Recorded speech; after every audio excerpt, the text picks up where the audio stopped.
this is Diane. Today I'm going to talk about Leslie Pierce's The Woman in the Wood.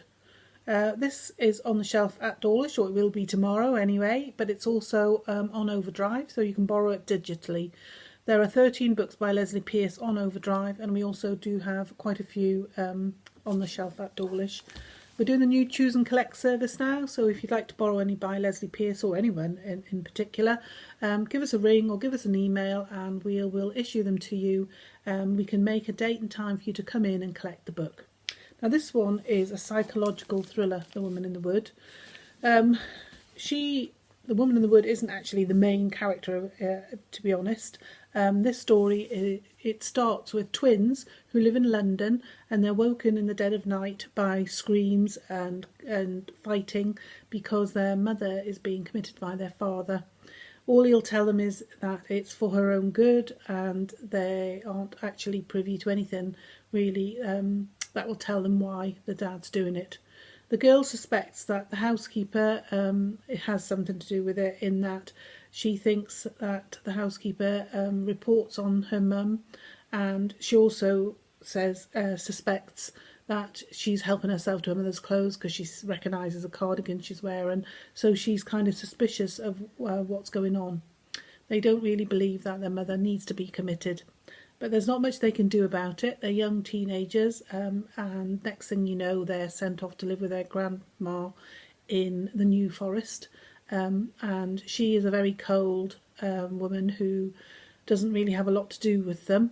So they spend the next period of time making new friends, perhaps growing apart a little bit because they'd been very close in London with no other friends.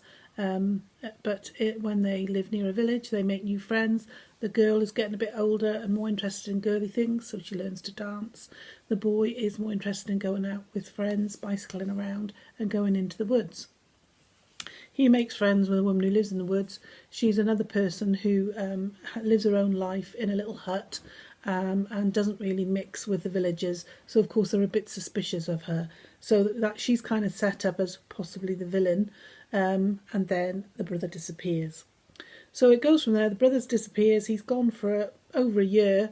In that time, because the girl feels that her dad and her grandma doesn't really care for her and doesn't do enough to try and find her brother, she leaves home. And so it goes on, basically. It's a real page turner. There's lots of strands to the story, but it isn't a complicated story. You don't lose track of who's who or what's going on. And it's really cleverly done, the way it's all knit together, so you find out the relationships of all the people, and also the links to the fact that the boy has disappeared. There is a murder in it in the end, and so it's kind of a murder mystery family saga with a bit of romance thrown in as well, so there's a little strand of everything in there. So quite an interesting read, so I'd recommend it. It's a real page turner. Leslie Pierce, this one in particular, reminds me a bit of the Nora Roberts book, so if you like Nora Roberts you'll probably like this one. So if you want to give it a go, as I say, give us a ring, give us an email in the library. We're back to do Choose and Collect, or you can use Overdrive to continue to read digitally. So I hope you enjoy it. Let me know if you're reading anything like it, what you like. Wait to hear from you. Bye.